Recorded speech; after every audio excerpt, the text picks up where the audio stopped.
On the Brooklyn Bridge tonight, voices strong, knowledge tight, thorough black talk in the air, changing minds, changing flair.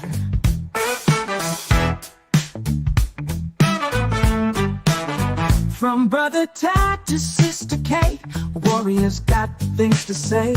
Sister Marcia brings the heat, Brother Blacksmith keeps the beat. Revolutionary waves they fly underneath the open sky. Every word's a call to fight. Tune in, feel the ancestral light. Thursday nights, the world will see Black Power Media on the spree. Facebook, YouTube, all aligned, breaking free from every bind.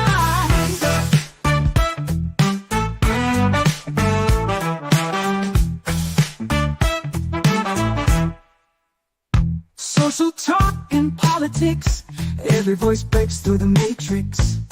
Commentary raw and true, for the many, not the few. Revolutionary waves they fly underneath the open sky. Every word's a call to fight. Tune in, feel the ancestral light.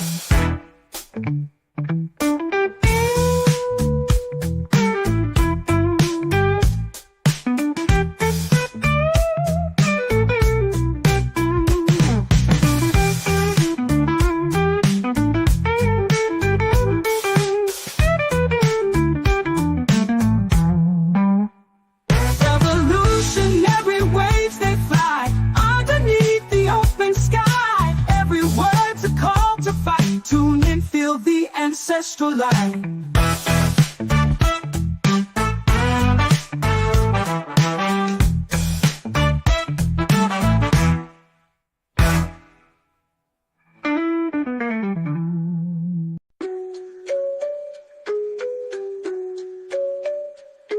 On the Brooklyn Bridge tonight, voices strong, knowledge tight, thorough black talk in the air, changing minds, changing flair. From Brother Tad to Sister Kate, warriors got things to say. Sister Marcy brings the heat, Brother Blacksmith keeps the beat. Revolutionary waves they fly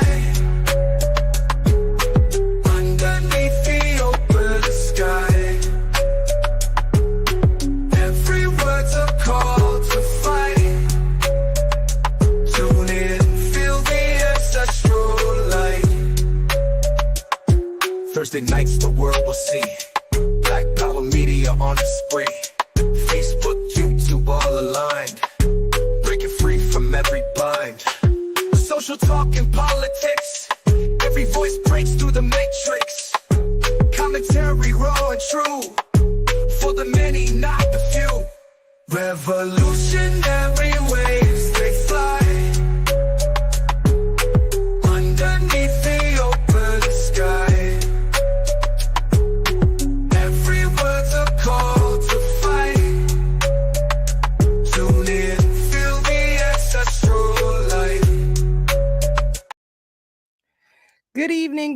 Good evening, family. Welcome to another edition of Thorough Black Talk with your sister Keisha, your brother Tad, Brother Blacksmith, and Sister Marcia.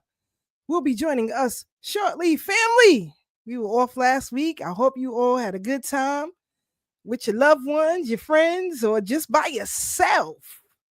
Let me get my brother Blacksmith up in here. You ready, Black? Give me the thumbs up. Brother Blacksmith, welcome back to the Brooklyn Bridge, brother. How are you this evening? Peace and love to the peoples. Peace and love to the peoples. I'm fine, my sister, and I'm glad you are as well. I hope your vacation last week was fruitful and ready to go when you're ready. Yes, sir. Yes, sir. Definitely had a good time with the family. Always a good time. So we glad to be black right here on the Brooklyn Bridge with y'all for another week. Some shout outs real quick. Sister Donna, Brother Kurtwood, Alabama, Birmingham be in here heavy. Stop playing, y'all. Sister Joyce, Brother Monty, Suffolk County alum in the building. What's good? What's good? Big Marv, what's good, brother? Hope all is well with you and yours. Definitely. Sister Farnessa, you see Bitcoin over 100,000? Stop playing. Stop playing. Aunt Marie, Uncle Jesse, Brownsville's finest in the building. Sister Brooke on the check-in. What's good? Sister Brooke be going heavy, y'all. She be going heavy. She don't let up on these New York politicians. I'm telling you, she be on their back. For real, for real. There you go. Brother Anunnaki is definitely in the building, Sister Farnessa. We already know. Hey, if she gonna name me, know. If she gonna name me, she gonna have to be Sister Anunnaki because she the one double. Ooh, shots fired. You heard that, Sister Farnessa. Yeah, Bitcoin is over $100,000. And, you know, Donald Trump hasn't even taken office yet. So who knows? You better ride the wave while you can. If that's your thing, get into it. So we got a lot to discuss, family. We got a lot. You had a hitman on the United Healthcare CEO, got hit, you know, taken up out of here. You have Hunter Biden, who is pardoned by his pops. We got to get into that. I'm gonna show some video clips, some throwbacks on that as well. Also, family, we're going to continue our historical lesson on some sisters of history that you may not know about. Remember, family, we getting ready to kick it off. Our own Black independent voting block and pack in 2025. So I want y'all to be ready. If you've been watching Thorough Black Talk, you know we have been giving you week by week a breakdown of the political process, a breakdown of the political parties and its founding. Now, the last time we were on and we talked about the Democratic Party, I mentioned the founder of the Democratic Party, Martin Van Buren, a former president, former New York governor, former Secretary of State, Martin Van Buren. But I also mentioned the Amistad. And I know everybody knows about the story of Cinque, but tonight you're going to know about another person who was captured and taken on the Amistad and her connection to former president, the 8th president, Martin Van Buren. So we'll get into all of that later on. But Brother Blacksmith is on the bridge. Brother Black, what you got for us? I know a lot has been taking place. I know. Brother Knowledge Born, due to Knowledge Radio is in the building. Clap it up for my brother right there. That's the God.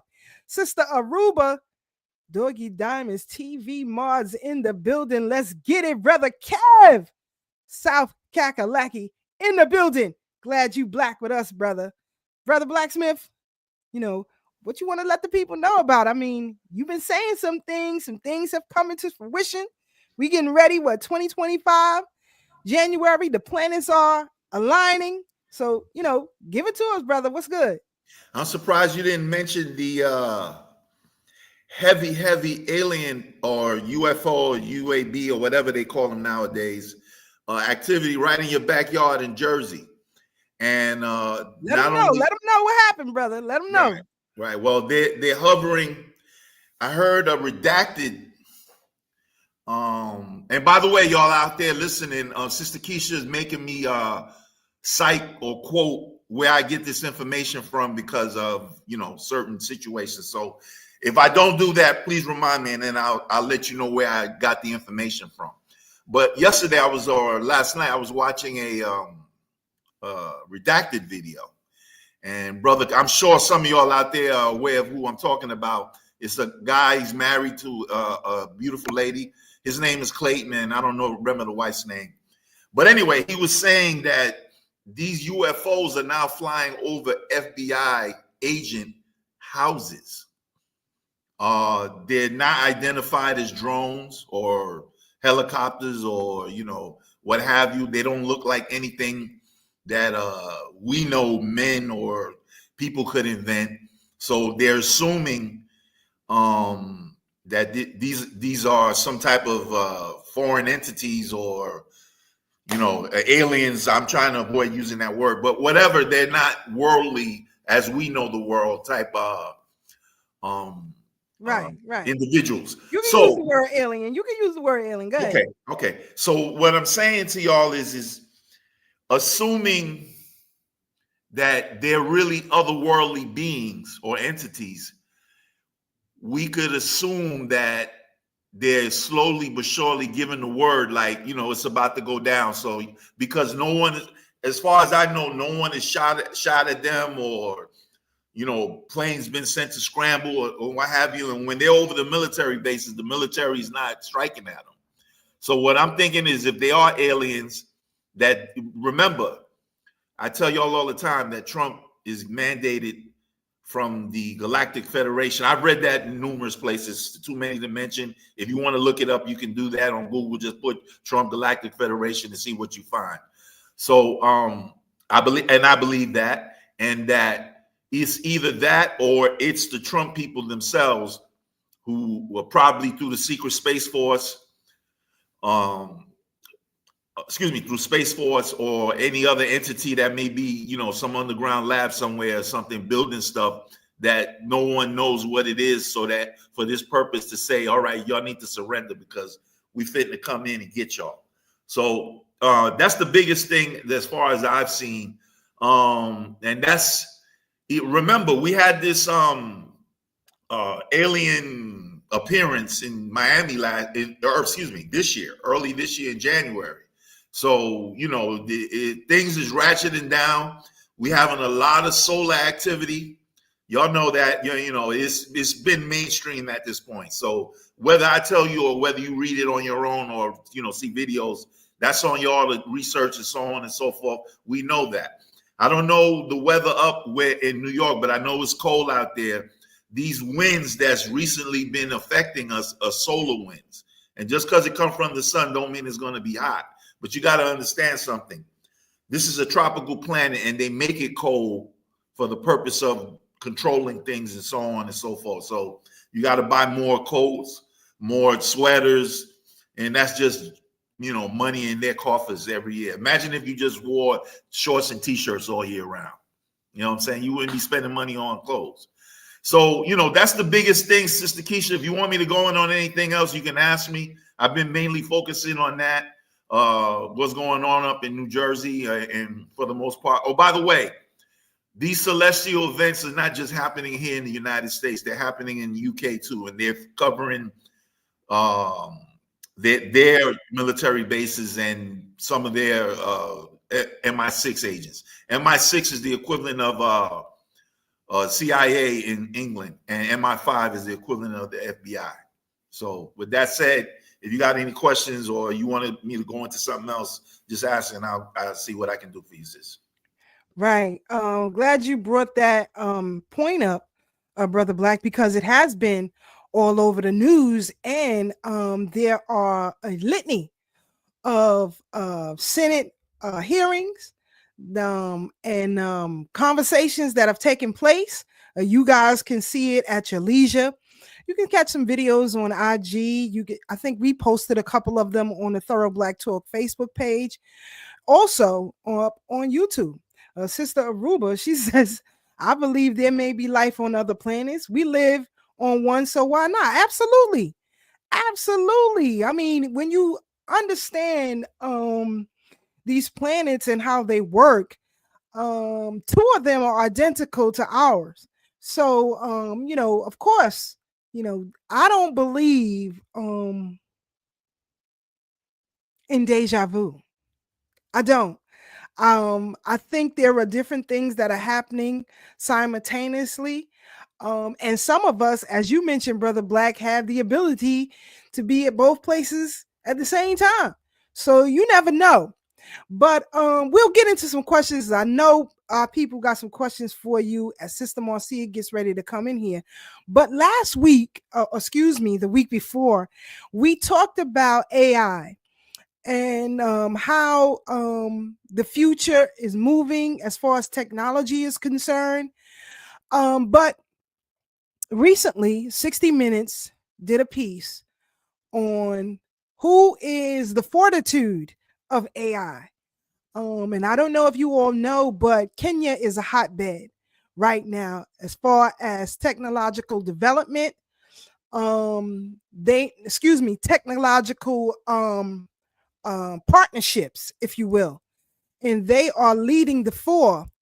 But when you are going through these various programs, trying to make sure that those of us who use AI have the proper information, those who are doing the work suffer a great consequence.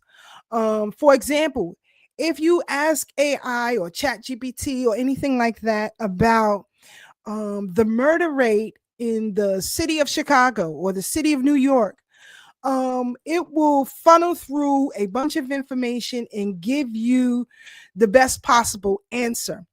But in order for that to happen, a lot of people have to view a lot of content related to that. So I want you to think, as I play this clip, I want you to think about our folks' behavior today as it relates to humanity.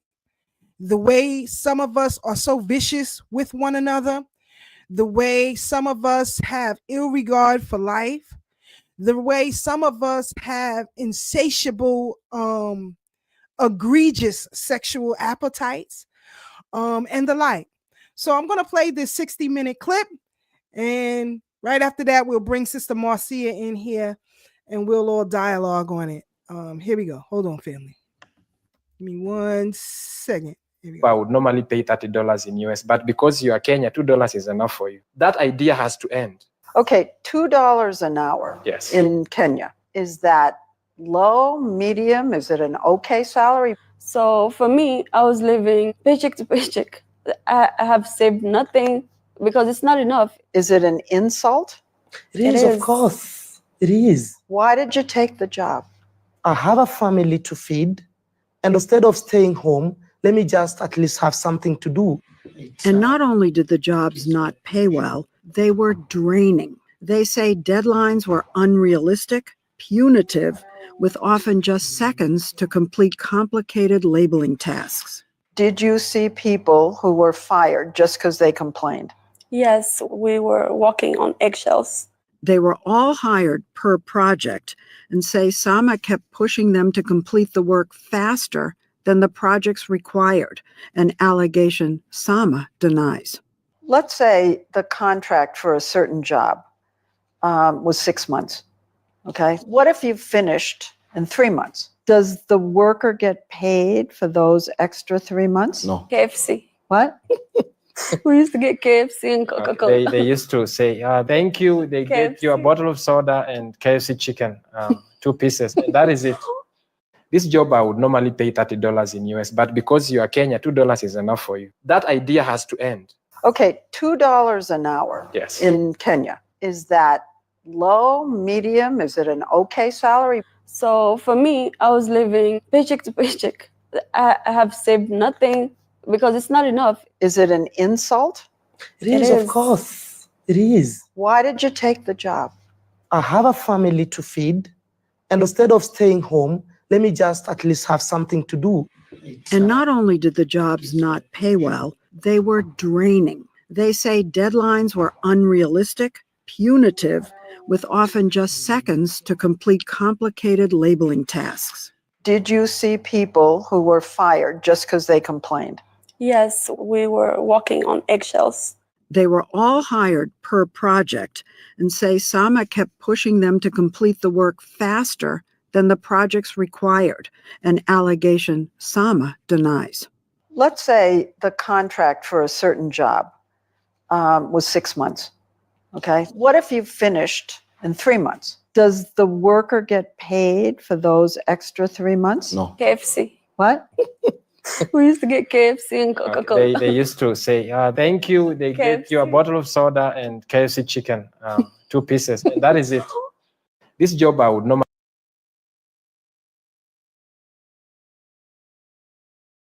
That is totally insane. But the thing about that, it happens here as well. Black people are the lowest paid in all industries. And I'm going to give you a bit of information in a minute, but let me get my sister Marcia on the Brooklyn Bridge. Africans on the rise. What's good, Sister Marcia? How are you? Peace, family. Oh, I'm looking huge. What's going on? What's up, sis? How are you? Peace, family. Back. Peace, Sir Black Talk. How are you? How is the audience doing? Brother Black, Sister Keisha. How's everyone doing? Is it me? Is there a light in the middle of the screen?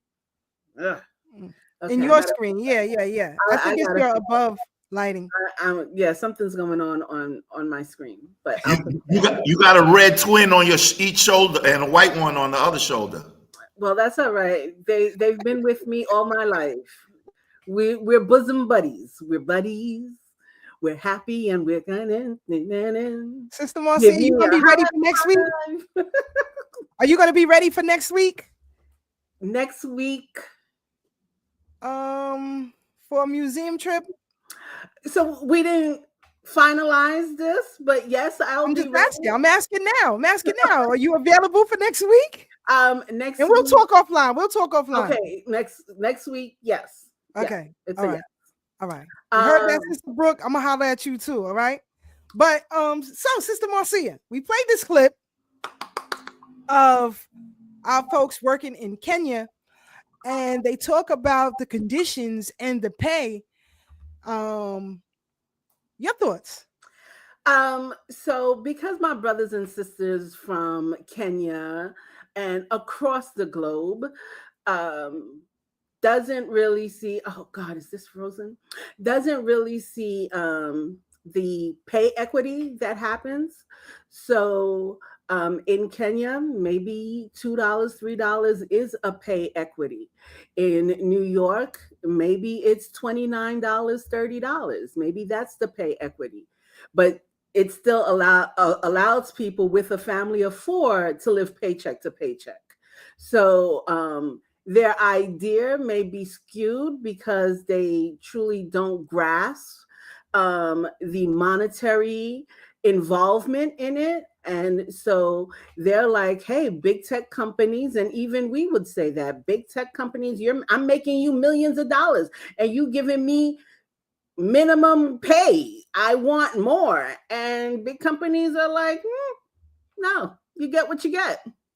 I've been under contracts with companies here doing, digital work, and they don't pay. They don't pay unless you bring something else to the table. And that's just everywhere. I think we need to get out of this idea that we're going to have these huge paying positions, because huge paying position comes with a lot of responsibility that at the end of the day, you don't want anyway. So there's a catch-22 to what you're asking for.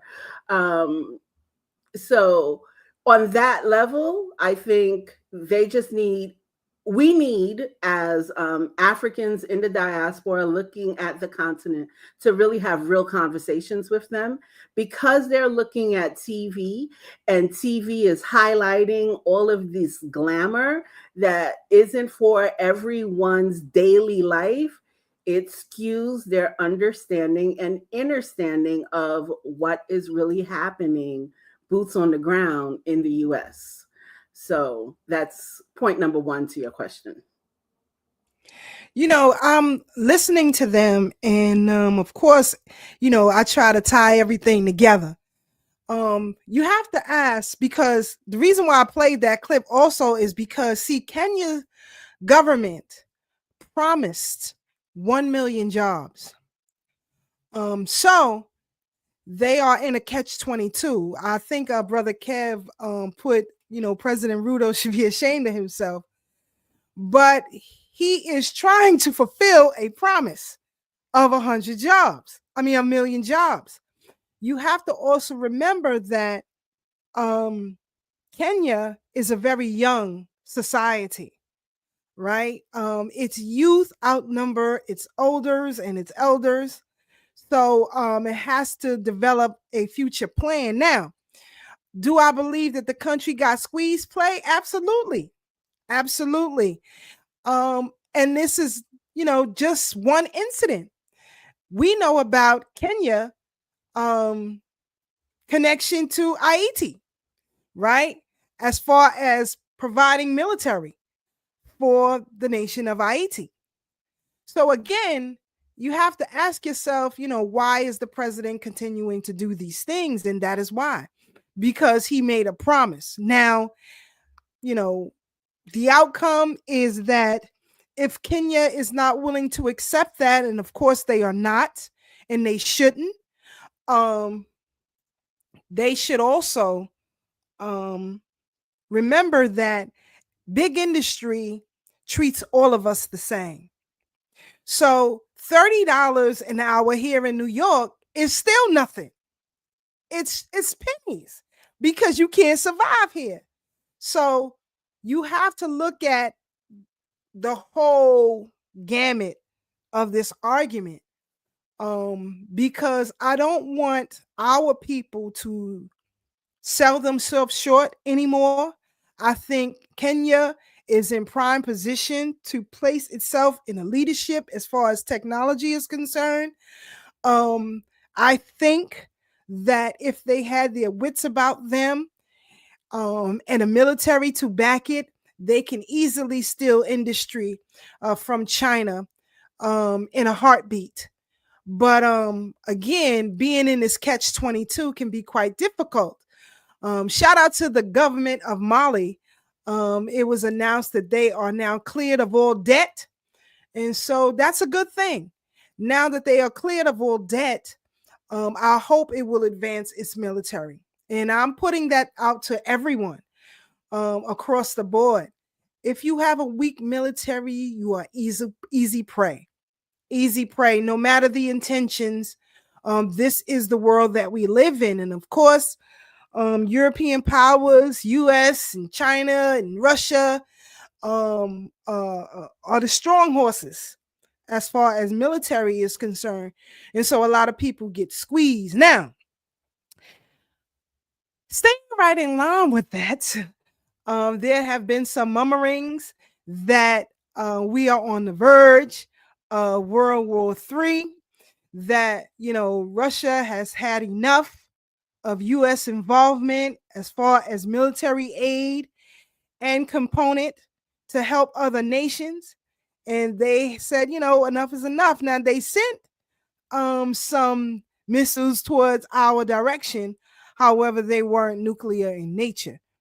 But the thing that troubles me is that people are downplaying the fact that President-elect Donald Trump has actually been over there discussing things with Putin and Zesty Zelensky to bring a halt to this thing before he takes office.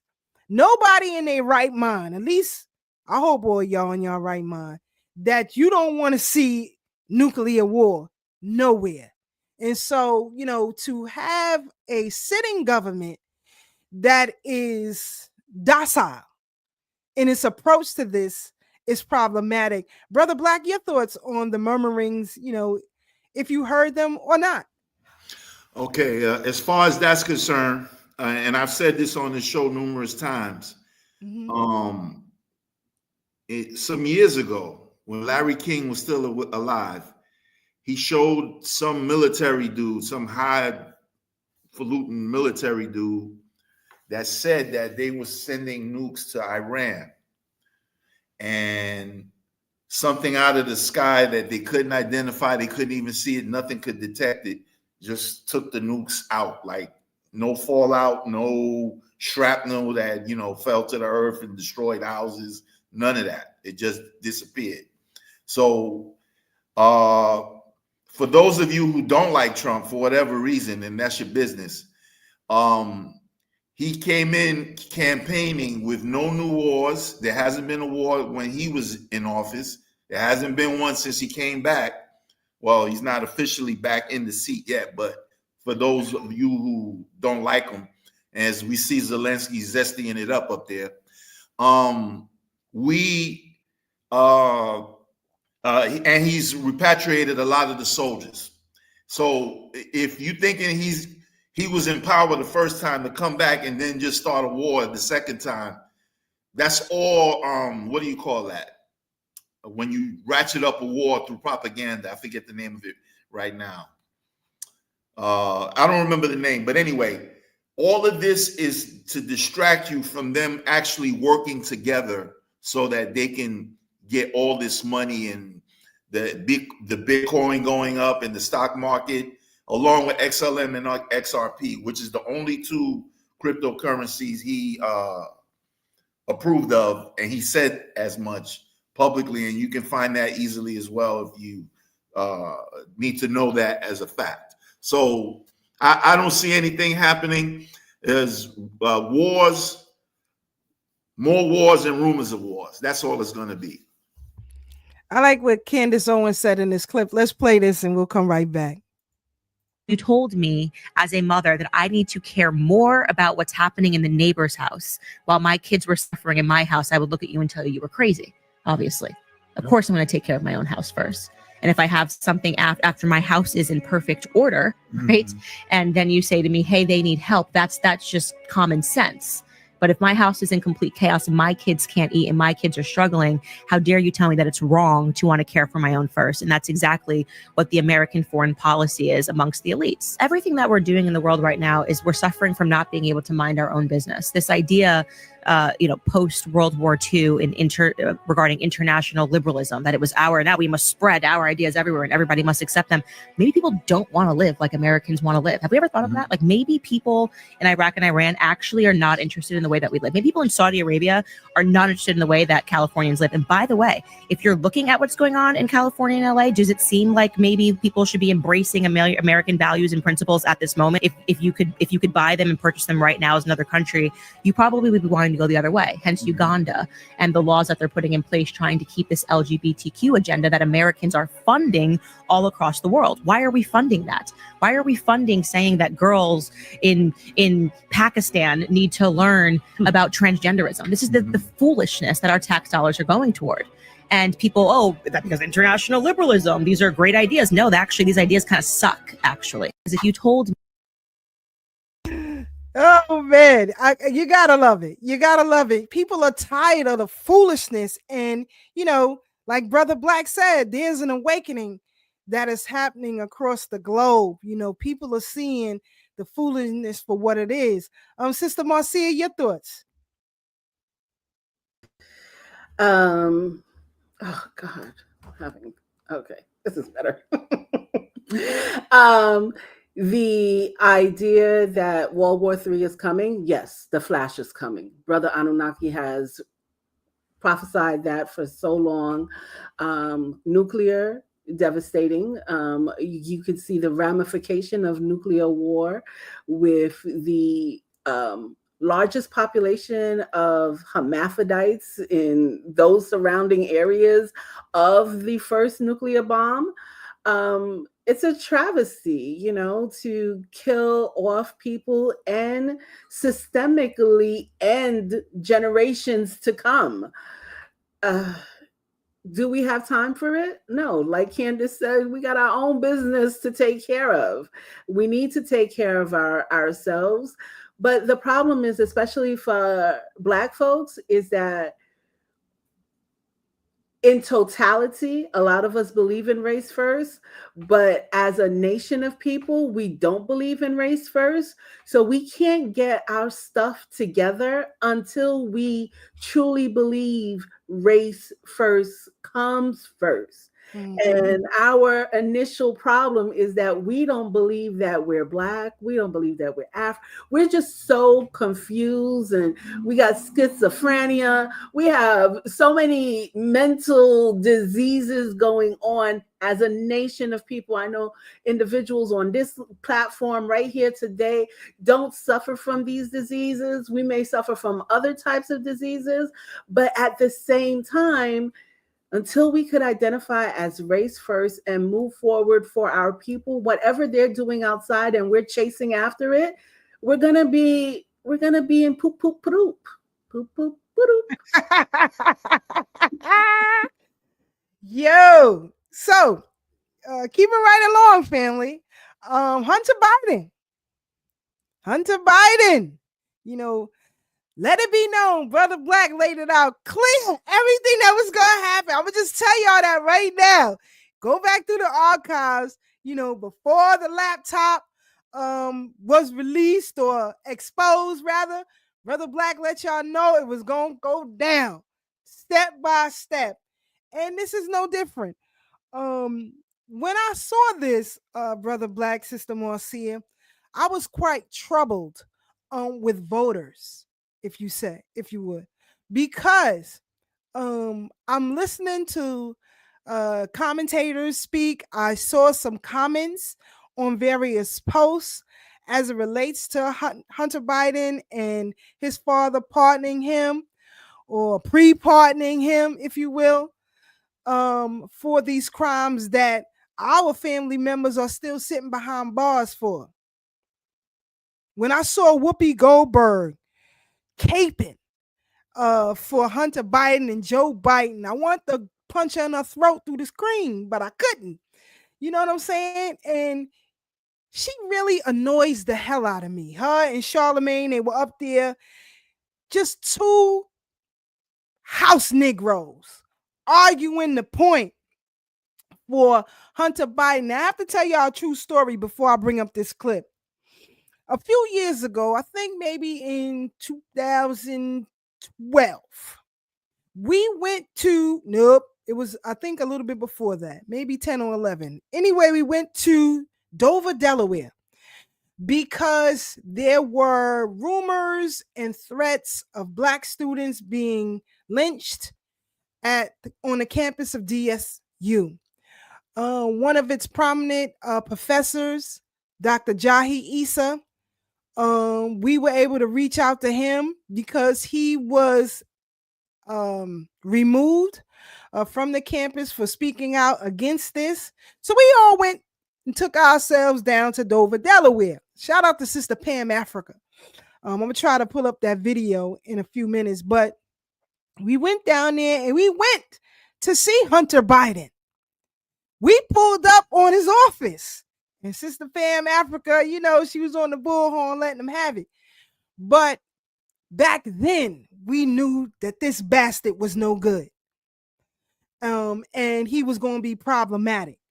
But as you think about your own family members who are addicted to drugs, sell drugs, behind the wall because of drugs, deceased because of drugs, on trial now because of drugs.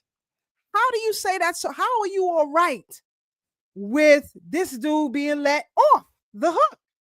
Now, some people say, well, you know, hey, you know, Joe said, I only got one son, I'm going to save him. But he didn't care about them crime bills that put your sons behind bars. Let's play this skip and we'll come right back with Brother Blacksmith and Sister Marcia for their commentary. Here we go. Have a piece of crack cocaine no bigger than this quarter that I'm holding in my hand, $1/4 of $1. We passed a law through the leadership of Senator Thurmond and myself and others, a law that says if you're caught with that, you go to jail for 5 years. You get no probation. You get nothing other than 5 years in jail. Judge doesn't have a choice. Under our forfeiture statutes, the government can take everything you own, everything from your car to your house, your bank account, not merely what they confiscate in terms of the dollars from the transaction that you just got caught engaging in. They can take everything. I don't care why they become a sociopath. We have an obligation to cordon them off from the rest of society. They are in jail, away from my mother, your husband, our families. So I don't want to ask what made them do this. They must be taken off the street. If you have... Where's the energy? Where's that energy for your little Demon child, Brother Ray Ray. Shout out to Brother Ray Ray and the BK William Mackey History Club. Brother Ray Ray say he need a meeting. He need more than a meeting. He need to be behind bars. The way my family members who are behind bars for toting a gun or carrying a firearm, unlicensed. He should be behind bars. And I am totally disgusted with all you Democratic voters. This is what you vote for. To put the elite in protection rackets. These are criminal enterprises, and you vote to put them in protection rackets. You're disgusting. I'm sorry. Brother Blacksmith, your thoughts on Joe Biden and his crime bill, but he ain't got that energy for his boy. Your thoughts? My thought on that, simply to begin with, is that the sins of the father rest upon the children. For those of y'all who watch me faithfully or look at my blogs or what have you, Joe Biden inauguration, which was totally false, was his funeral. According to the Q list, and it was all over the place, him and Hunter been gone. So in believing what Q says, enjoy the show, this is all a show again to distract y'all from the dismantling and reorganization of the U.S. corporation into the U.S. Republic. And it's all playing out along with the celestial activities we started off with. Sister Marcia? Well, to your point with Whoopi, she's cuckoo. Say it like you said it the first time. She's cuckoo. The thing is, again, like Sister Keisha was mentioning, how uneducated we are. When Obama came and became our quote unquote first Black president, we omitted the fact that Biden was his vice president. We negated that. We didn't even see it. Do we understand the ramification of the 1994 crime bill? I don't think so. I think we are still wearing blinders till this day. And every time we speak on these topics, well, that happened a long time ago. Well, brothers and sisters, our children are still being affected right now. They and we sisters, single sisters, we're still being affected because that's millions of Black men that we don't have access to. Oh, am I frozen? You are, but we can hear you. We can hear you. Okay, peace. So that's millions of people we don't have access to, millions of Black young boys who may feel abandoned, millions of people that can't find leadership in their community, and they're always looking to the other races, the other groups of people as if they're the token. They can't find pride with us. Even way back when they used to call, I was afflicted by this, African or booty scratcher and all of those, that first clip in Boys in the Hood, that whole first clip is something I experienced as someone coming into this country. But even those that are outside of this country, in the diaspora, they still suffer affliction. And that's why people in Kenya are looking to us as, oh, you're making $30 an hour, so you're living a good life. But they don't even understand the cost of living. It's the same. And even if you were to make more under this capitalist regime that we live in right now, they'll still find a way to hike up the prices. 30 years ago, mortgages were $120,000. Today, you can't buy a house for less than $800,000 on $30,000. And then people were living on $10 an hour. It's just ridiculous. So back to this whole Biden thing. Biden has, in 30 years, manipulated the system to his benefit. And we are the ones burning out. We've lost so many men and mothers in our community. We are not able to sustain ourselves or think properly or work properly as a community. We do not have a community. We just have pockets of people here and pockets of people here, but we don't work as a village. We don't work to liberate ourselves. We talk liberation, but we don't act liberation. And so Biden pardoning his son, that's a liberatory act. That's something someone who works on liberation can do. So he's liberated his family. He can do that. What can we do? So for people that's like, oh yeah, that's my son. If it was my son, I would do that. Good. But you can't do that if that was your son. Because number one, you wouldn't even be in that position. Right? They wouldn't even allow you to escalate the line to be in that position, to be able to pardon your son for being a crackhead. And we are dumb as fools to sit there and listen to a Whoopi telling us that, well, that's all right. Whoopi couldn't pardon her child if her child was locked up tomorrow. Whoopi would not be able to get her child pardoned. So I'm not sure why that's all right. Why do we keep giving white passes? Hey, she didn't. Remember, her daughter was locked up for a time. You know, she had a tumultuous relationship with her daughter in the early years. She worried about Hunter Biden, somebody else's child. Right. And you can't worry about your own house. And that's why we are not race first people. They are. They understand their race matters. They're clear. They have a clear direction. They have a clear value system. They have a clear moral to stand for themselves. We do not. And as many times as I say it, people argue, oh, yes, we do. My housemate, but as a community, that's different. And their house may be dysfunction, but as a community, they work together. And that's what we need. We don't need dysfunctional households. But at the end of the day, we need to work race first and align ourselves as a group of people that's really about something. Because when that flash comes, whether it's nuclear or the Anunnakis, we ain't prepared. We're just not prepared. And they're going to look at us like fools. So you had all this time in their magical voice to do all of these things. And what y'all just buying stuff? Y'all not growing anything? Come on. We ain't ready. Mr. Keisha, can I step in there for one second? Sure. Go ahead, Brother Black.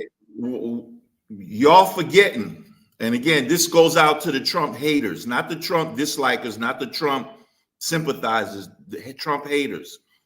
Even though it doesn't sound as sexy, y'all got to remember, Trump signed the First Step Act in 2018. And most of those who got released out of prison as a result of that were Black. And that's probably 90%. And it probably wasn't, 100,000 people, but it was way more than 100. So don't forget about that in the event that you don't like him and, oh, I don't want him in there. I don't care. I'm not liberal, but, I don't care about all that. Look at what he did. Forget about who he is as a personality or whatever, unless you know him personally, he did you dirty. So I just wanted to add that in there real quick. Got you, brother. And we do have to look at it. And I have to say this again, because I want you all to be clear on what it is that you're dealing with. Both political parties are legalized criminal enterprises. Period. Just read the doctrine.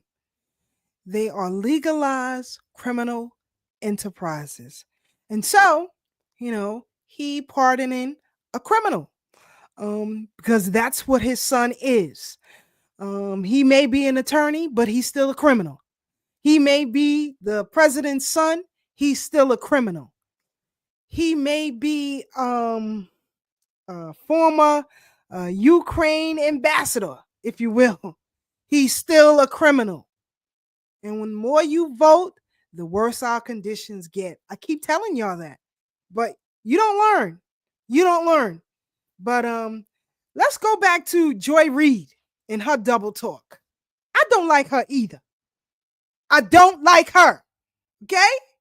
Double talk. But here she is, caught in double talk. Let's play it. Presidential pardon was originally meant to grant the president the power to temper justice with mercy. It was not enshrined in our Constitution so that a dishonorable man could reward his criminal allies, friends, and family for their corrupt practices. I don't have a problem with Biden pardoning his son. He should have pardoned them. The crazies are coming, right? But to me, it's like, pardon more. The presidential pardon was originally meant to grant the president the power. She's just so ridiculous. She just double talk. It's just a bunch of double talk. I can't take her at all. At all. Why can't Assata Shakur come home? I'm talking to you black voters because I don't participate in the BS. I've been done over 20 years. I've been done. Why Assata Shakur can't come home? Why Mumia Abu-Jamal is still behind the wall? Why Jamil Abdul-Alamin still? Why is Leonard Peltier still? Why is it okay for the city of Philadelphia to do what it wishes with the remains of those of the movement? Why is it okay? Why is it okay that they influx your neighborhoods? Because you ain't got a community. A community is owned. You live in a neighborhood. Why is it okay that the people you elected to office flood your neighborhoods with people who are there to replace you?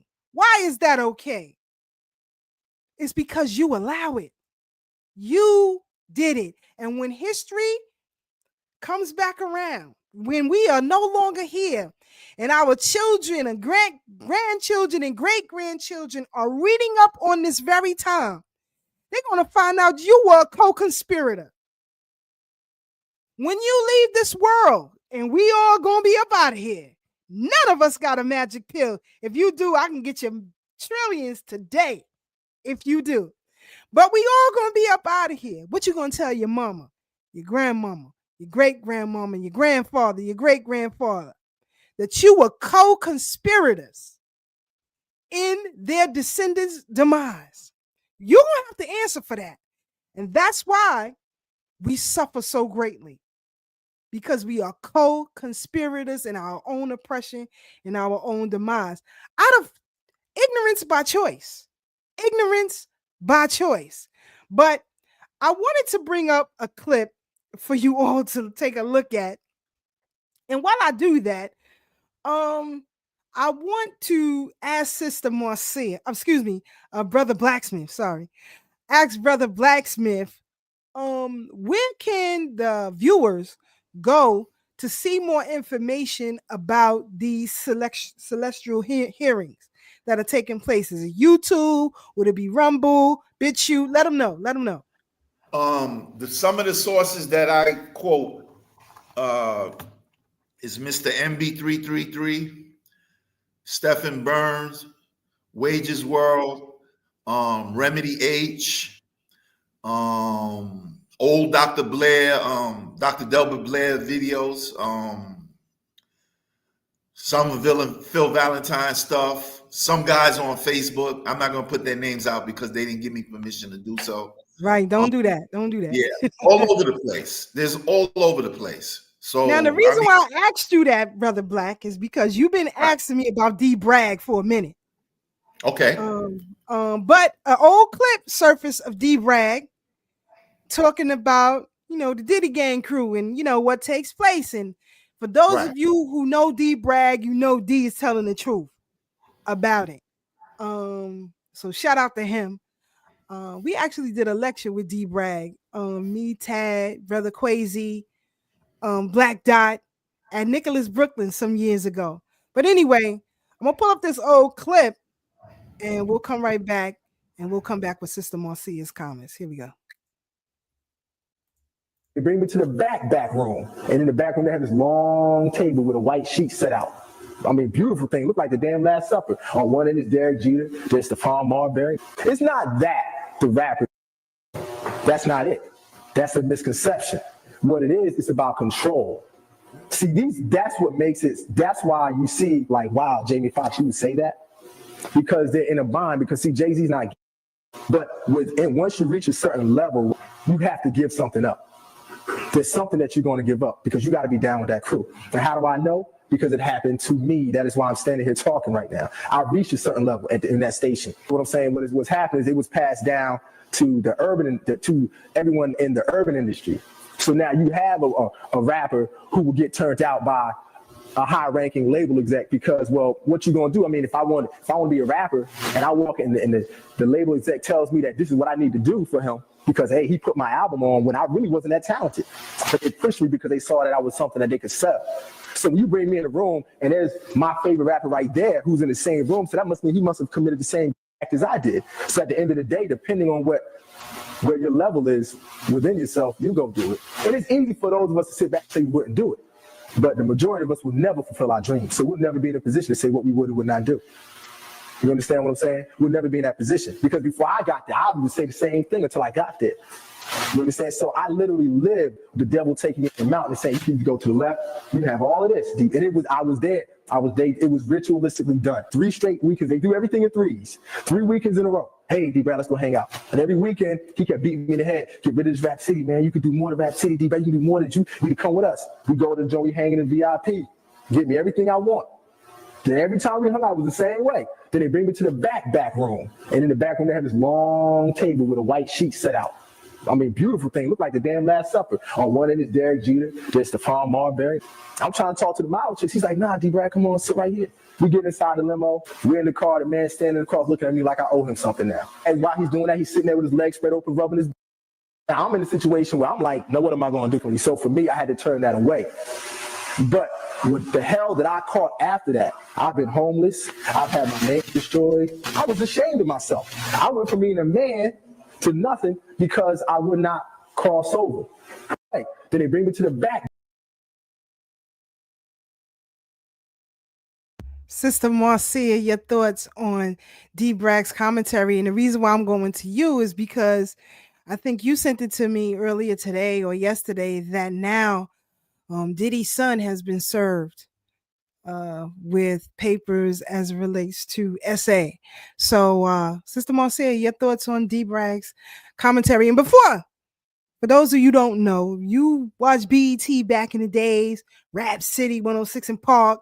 D-Brag was that man. So I'm just letting you know, giving you a background. Go ahead, Sister Marcia. Yeah, so we would all like to live a comfortable life.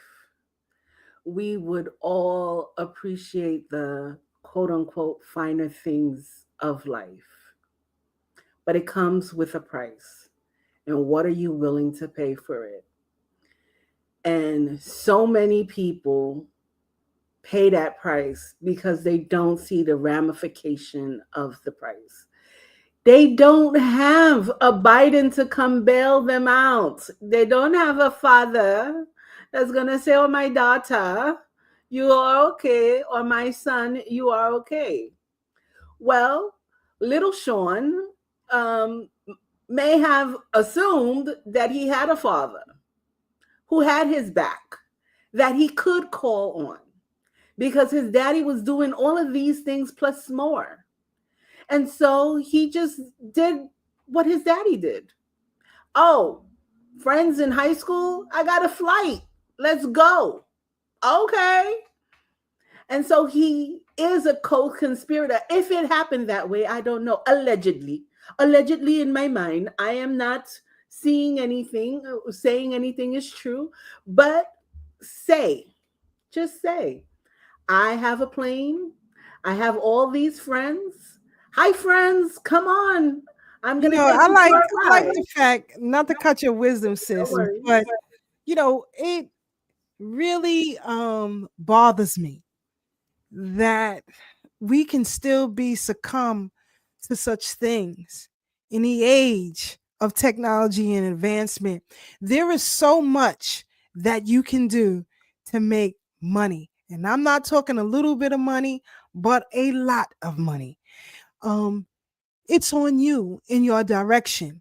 But when it comes to entertainment, we've been groomed since the plantation to be entertainers.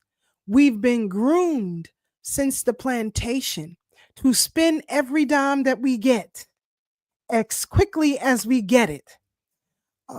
So this type of behavior continues. People say that teachers and, the like should be, celebrated more, should be honored more. But I think Black healthcare professionals need to be at the forefront of everything because our people are so sick and so damaged that they will fall for some crazy crap like that. They don't want to lose it all. They would rather go through everything that D. Bragg said that they try to make him go through and do. But these stories keep happening. More and more people are coming out the woodworks. Just a couple of weeks ago, we showed the clip with Denzel talking about he kissed the man in the new movie. We didn't have to know all of that. The fight took place with Mike Tyson and Jake Paul. This dude is giving an interview, holding the camera rather, while Mike Tyson's son is interviewing his father. And when Mike walks away, he's preparing, to go out in the ring. Of course, he doesn't have any pants on. Why did the cameraman felt the need to flash down to his behind?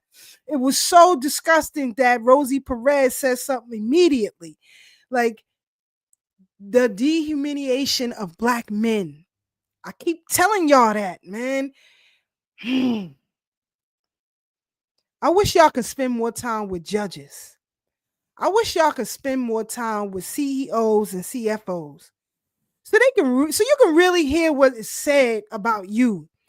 I want you, or if you can, take a day off and go down to family court and just sit there just for a few hours.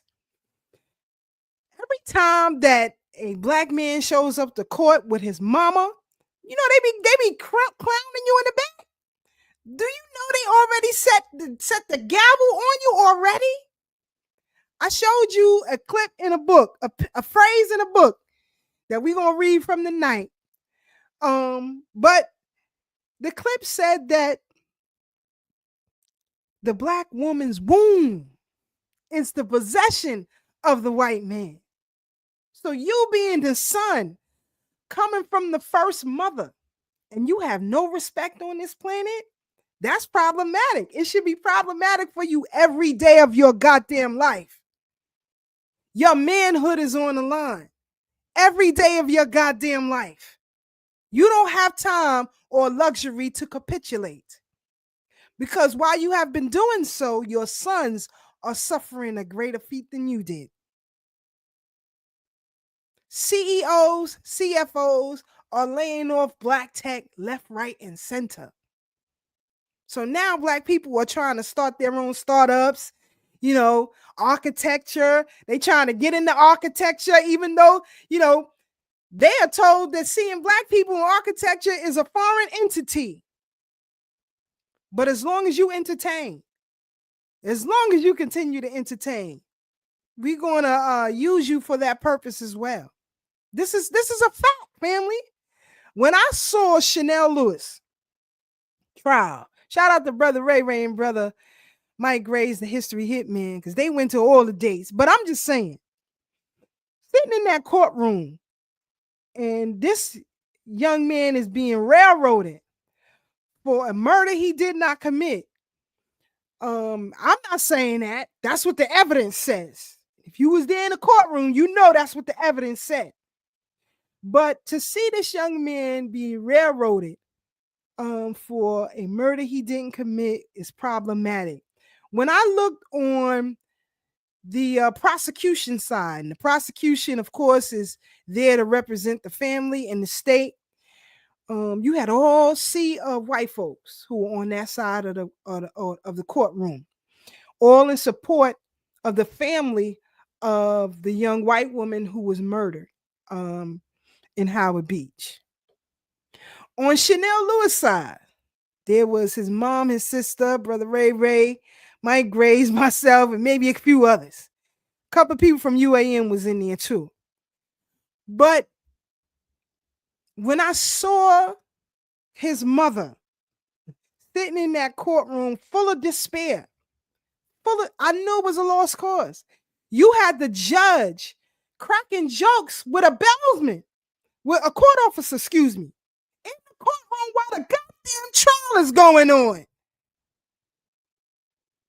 Automatics used to always tell us that U.S. court systems are infested with racism. You have to see it. And then you wonder why a billionaire like Kanye West could have everything seized for him at once. You have no standing. And the only way to get standing, I'm talking to my brothers, is to take it. You've been sitting on the sideline for far too long. That's why you're on the bottom. This is just a fact. Go into these offices, these corporations, and listen. Some of them have open forums. They report about them right here in Crane's magazine. They report on them all the time. But they know you're not paying $7,200 to have a seat there.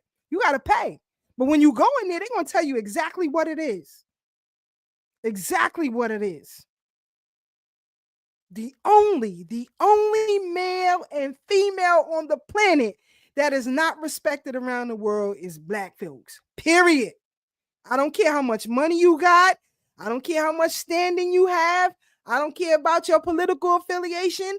I see and I go by evidence and evidence only. Evidence backed up by truth creates fact. And a lot of y'all ain't got it. I'm sorry. I found that problematic. Brother Ray said, yeah, that's right. He was in the courtroom. Excuse me, all of you Caribbean folks that be on the Parkway, on Eastern Parkway for Labor Day, none of you cocksuckers was in the courtroom supporting your brother. None of you cocksuckers was there. Why would we? And all of you were notified. Every Caribbean organization in Brooklyn was notified. It doesn't matter. None of you showed up. It doesn't matter. I gotta get a job. Hold on, you got a nerve. Hold on, Sister Marcia. You got the nerve to stand 10 toes down for Joe Biden. You're a cocksucker. Your mama's a cocksucker until I said it. Brother Ray said nobody, none of you came. Joy Reid, where you was at? I saw Joy Reid. I saw Angela Rye. I saw Tiffany Cross. I saw all of them speak about the Central Park survivors and how wrong it was that those boys were railroaded. The same situation happened to Chanel Lewis, and none of you hoes showed up. None of you. Caribbean News, none of you cocksuckers showed up. It's an embarrassment. It's an embarrassment. And I have to quote Ramali Graham's father when he said the same thing. I didn't care until it happened to mine. And that's the problem. That's the problem. See, when those white folks was ticked off about the direction their government was going in, January 6th, they handle business. Whether you agree or disagree, they handle business. They take your kids, steal your culture, take your development, steal your patents, take your resources, steal your military, dismantle your military, and you still caping for them and you wonder why you suffering. Sorry, Kenya, you're going to continue to suffer. You're going to continue to suffer. It is what it is. President Traoré of Burkina Faso, I think we up to number 20 assassination attempts on his life already. Last time I checked, it was 20. If I'm wrong, somebody correct me. I don't profess to know it all. But nothing is going to happen until you put this Urugu in the ground where it belongs. Nothing. We should, since Nat Turner, and for those of you who don't believe Nat Turner is a prophet, the New York Historical Society said so. Listed him as one of the prophets. There should be an onslaught continuously since that insurrection. It should be nonstop, but y'all ain't about that life. Like Brother Ray Ray said, don't nobody want to go up in the mountains. They can't. Don't want to be locked up behind no wall nowhere. Don't nobody want to put their lives on the line, but you got the nerve to celebrate and honor Malcolm. You're a disgrace. I'm sorry. I got to tell the truth. I got to tell the truth. When you go into a public school, parent-teacher night, who shows up? Maybe 5, 6. I get 10. I'm nice. Now, the older the child gets, the less the parents show up. So you may show up from grades kindergarten through 5, right? Because 6 you go to junior high, I think. But kindergarten to 5, you showing up. High school, your ass don't show up. Even though your child is being groomed for either a corporation, the military, or prison. That's what the school to prison pipeline is. But you don't show up. You have no involvement. You're a disgrace. I'm going to get off my soapbox. Sister Marcia, your thoughts. Well, I don't know. We went all the way left. We were talking about Diddy and Little Diddy, and now we're into... Hey, Sister Marcia, let Sister Keisha get a word in on this one. On which one? I ain't saying nothing. I'm chilling. The reason why I said all of that is because when I look at people who claim they want to school and ain't do nothing, and from all of our ancestors and the great works that they had done, and they left us a blueprint, but we're either too afraid or too lazy. Those are the only two options that we have not continued. We're too afraid. You too afraid? I think a lot of people are afraid. I'm not talking about us. And our audiences, I'm not talking about us. I'm just saying in general, we are too afraid and playing the sucker role. It's embarrassing. It's embarrassing. No, our people are afraid. Our people are afraid because all they've seen is white lights out for people who stand up for things. So it is, I remember 30, 40 years ago, my mother looked at me in my face and said, "Oh, thank you, Jesus, you born now. Because if you were with the Black Panther, you would be dead now." And I would look at her like, "Oh, really?" She says, the way you think, you think, and she said a whole bunch of things in Creole. And she was like, I don't know what ancestor came in your head, but for you to think like this and you're only so small. No. So I don't think my mom was trying to tame a fire, but she definitely tamed the fire and built in fear, right? And no fault of her own, because she saw what this society was like. And also she comes out of an oppressive society. As good as we may imagine Papa Doc to be, he was still a dictator, and he still assassinated millions of people that, built in a fear for these people. And these people fled their country because they couldn't stand up to his regime. So they flee for comfort. And so you flee for comfort. So now you're raising people to be comfortable, to be quiet, to do what they're told. And so many times, especially people that are coming in, they come in to be small, to be quiet, to do the work and respect the system. And so now you have a whole bunch of fear people. We're all afraid to move forward.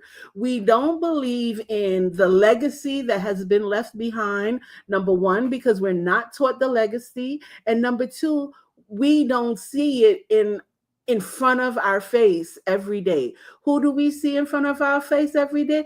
Oh, praise the Lord Jesus Christ. Oh, Allah, Allah Akbar. So these things has put a chain around our heads. We're locked into thinking certain ways, and we can't see liberation. Or the way we see liberation is by funneling money to something. And granted, I agree with funneling money to businesses so businesses could thrive. But if you're only doing it for a season, that business is not going to thrive because it's going to need that excess capital all the time. So you need to create a robust system that's always doing a cash mob, always funneling into businesses. So at the end of the day, we are afraid. We are afraid of our ability to mobilize. And we believe that our politician is supposed to be our guiding light versus ourselves to be the key to our salvation. We don't believe that we are God having a human experience. We believe we're humans having an experience and then going to go tell it on a mountain. Well, Go ahead, Brother Black. we covered this before, Sister Marcia, and me and you mostly spoke on the dynamic because, you know, we would be considered tethers, even if we're born here. But the point I'm making, not a tether. Then we're all tethered to this planet. There's no such thing. I understand, but I don't like that term at all. And I apologize if you felt that I labeled you. I was using a terminology as what some people look at you as, not all. Okay, with that said, all I'm saying is you also have to put the deportation mentality in there too. Because if you're from a foreign country, I don't care which country it is, and there's enough of you here, you know people who've been deported for it. And I'm not saying they were wrongly deported or rightly deported. I'm just saying, you go to a protest, it winds up turning into a riot, and you get arrested. You can be charged with being an agent of another country. Listen, I worked federal jobs in my life before, and if you live in another country for extended amount of time, I'm talking 2 weeks of vacation or something like that, or you took care of business, then you came right back 3 months later. I'm talking about if you've been continuously going to a foreign country, not as a merchant seaman, and on your own, you are considered like, where's your loyalty? They ask you these questions in your investigations. So you have to understand that's another dynamic to everything we already talked about that I didn't hear mentioned, and I just thought I'd bring it up. Good point, Brother Black. Let me just do some clarification here of what is a tether, if you will. Someone who attaches themselves to the legacy of Black people in America and use it for their benefit and against us. That's where the tether is. So everybody who comes from the continent, the Caribbean or South America or Asia is not a tether. It's only those who attach themselves to use our legacy for their benefit and to harm us at the same time. That is where the tether is, because you're tethered to the system. Right. Thank you. You're tethered to the system that is oppressing us. So that is exactly what a tether is. So just for some clarification, Brother Black, shout out to my Twitch family. I keep forgetting y'all. Love y'all over there. All the DJs. Shout out to y'all for real. But Thorough Black Talks, YouTube and Facebook is the link that Brother Black was talking about. Trump's meeting with the Galactic Federation on rumble.com.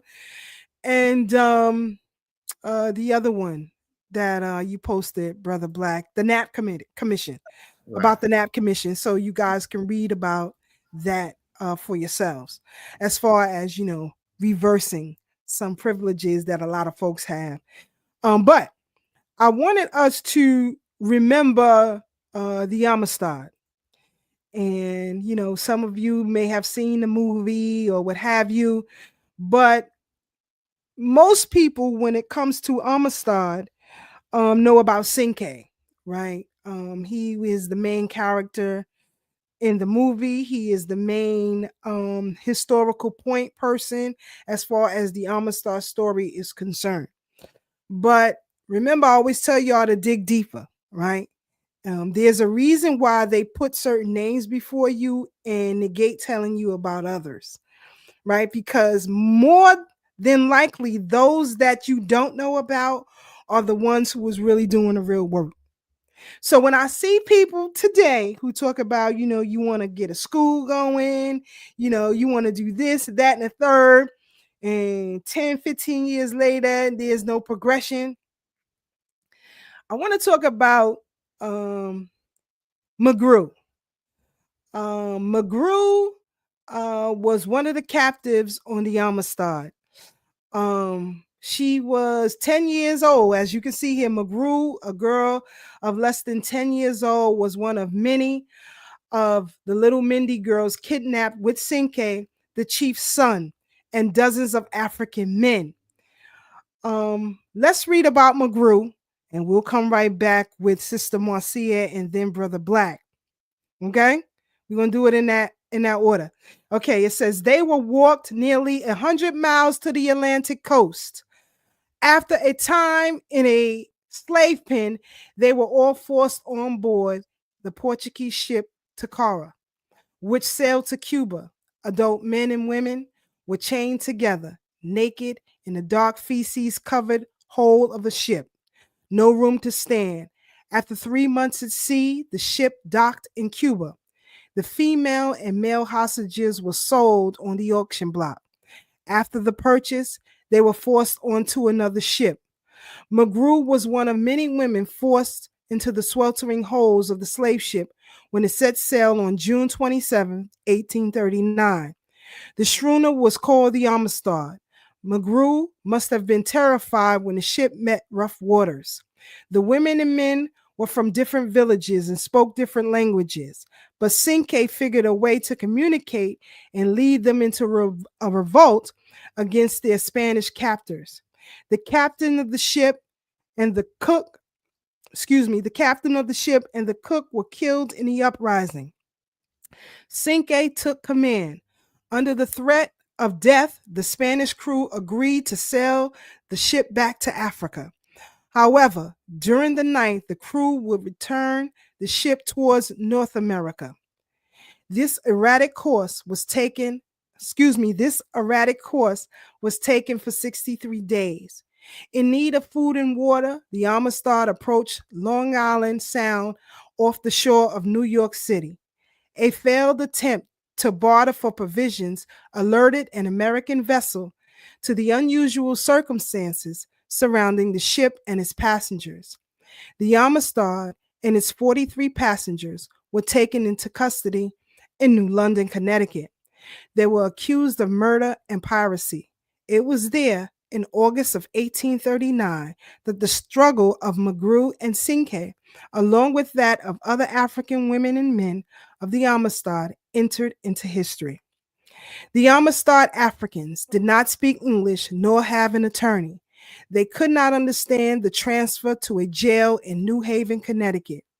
At the same time, hordes of people, estimated 3,000 to 5,000 a day, traveled to New Haven to see the Amistad captives. Theater productions were created to tell the story, as well as paintings and articles.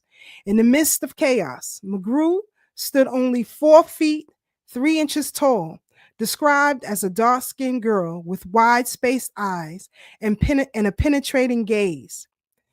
Lewis Tappan of New York, a New York philanthropist, abolitionist, and benefactor of Avalon College in Avalon, Ohio, organized an Amistad committee to raise money for legal fees. Oberlin was the first white college in America to accept Black students. Tappan knew that a court would decide the fate of the Amistad Africans. After all, murder had taken place on the high seas. Tappan assisted in finding the Amistad children a home outside of jail. McGrew was one of 3 little girls and a boy. Little known of Teme and Connie, the African girls, in the Amistad case, or Kali, the boy. McGrew is the only member of the Amistad case to go back to Africa and then return to the United States. If guilty, McGrew, Sinke, and their compatriots could be hanged or burned alive. The Amistad defendants were either legal property of Cuban merchants or free human beings who committed murder only in self-defense. The United States was under pressure from Spain to return the ship and captives. However, Spain had signed a treaty ending its slave trade in 1817. The United States ended involvement in the slave trade by constitutional provision in 1808. Slavery was legal, but the importation or exportation of persons was illegal. It was 1839. The Amistad was evidence that Spain was illegally participating in the slave trade. The Cuban merchants had given the hostages Spanish name. Cinque's name was changed to Singbe Pai to support the deception that he and others were originally purchased in Cuba and not stolen from Africa, making them Spanish subjects. However, President Martin Van Buren, hoping to appease Southern voters, refused to acknowledge the court's decision. The case was appealed twice, with President Van Buren demanding an appeal to the United States Supreme Court. Tappan and other white abolitionists chose infirm former U.S. President John Quincy Adams, 72 years old, a staunch abolitionist, to represent the Amistad defendants before America's highest court. After months of suspense, the U.S. Supreme Court ruled that all of the Amistad defendants were free to return to Africa. On March 13, 1841, the Africans in America celebrated the victory. Amistad captives' victory, justice, triumph read in the headlines, but slavery remained in America because it was a case about murder on the high seas. McGrew took the name Sarah Kinson. She had learned English in a little over 2 years in the United States. Cinque taught a Yale professor, Josiah Gibb, how to count to 10 in Mindy. Gibbs, in turn, found an African seaman in New York who spoke Mindy to translate. The language barrier had been broken. The Americans were astonished with the speed in which the Amistad Africans learned English. Sarah Kinson McGrew was a requested public speaker who would read from the Bible and give dramatic renditions of her experience aboard the Amistad for abolitionist groups. In November of 1841, Sarah, with Cinque, 34 survivors of the Amistad travail, and 5 missionaries from Oberlin College aborted the ship, the Gentleman. Y'all like using that word, calling yourselves gentlemen? That too is a badge of slavery. And made the transatlantic return to Africa. Their reception was joyful. Sarah worked there as a missionary. 14, however, Sarah was given the opportunity to study in America. She expanded her education at Oberlin College. At one point, her roommate was Lucy Stanton, the first African American to graduate from a white college. However, Sarah longed to return home. Back in Africa, the Oberlin mission was faring poorly. Disease, heat, and ill preparation disseminated the missionaries. Charlotte, who survived the Amistad, died of malaria along with Raymond, another of the Amistad case. Cinque would soon learn that his village had been destroyed by slave raiders. Lonely and homesick in Ohio, Sarah McGrew Kinson longed to return to her homeland. When she obtained the education of Oberlin needed to open a missionary school, Sarah McGrew moved back to Sierra Leone in hopes of starting a school. In November of 1849, in 1849, for those of you who trying to get a school, okay, she became school mistress of the Commende Mission School for Girls. She fell in love with a ferret. Watch this story now. She fell in love with a fellow missionary. In 1852, Sarah McGrew married Edward Green, an African educated in British missionary school. She found her father, sadly. Sarah McGrew disappeared shortly after discovering that her husband was seducing young girls attending the school. His betrayal caused her further pain. Correspondence with Abalone missionaries ceased. Her fate remained unknown. However, a school for children in Sierra Leone is named for Sarah Kinzen, and her son is thought to have graduated from Yale Divinity School. Given the millions of hostages, thousands of slave ships, and vastness of the Atlantic Ocean, it is impossible that the Amistad uprising was a singular occurrence. There must have been other uprisings on the high seas. The Atlantic is the only witness to those stories of those women, men, and children. So I just wanted to read that to y'all so that you can have some further understanding of what took place on the Amistad. Who came out of it? What happened to them afterwards? Now, for those of you, you refer to yourselves as gentlemen, or when my brothers are called gentlemen, did you know the story and that connection to that word and how you identify yourselves as gentlemen? You are co-conspirators in issuing badges of slavery. And this is why they understand that you don't know the history, they understand you don't know the law, and they understand that you don't understand the politics and its key components. So now that so many Black people are wedded to the Democratic Party, now you understand why. They play both sides of the hand with Black people, right? Being co-conspirators of your enslavement at the same time throwing you crumbs like this that Martin Van Buren threw in the fray to keep you loyal to the party. It's the same thing now. All kind of promises. And y'all get out there and you vote still to this very day, co-conspirators and badges of slavery. Sister Marcia, your thoughts on the story of McGrew and the Amistad? Well, thank you for bringing back to life Mama Sarah or McGrew, the brothers and sisters who were on the ship named Amistad. Thank you, brothers and sisters, for doing what you did, right? And bringing to light that we fought. Without that singular story, we wouldn't believe that we could do it. And I think this is our plight. We don't believe that we have victory in our hands. It's like right here on our fingertip.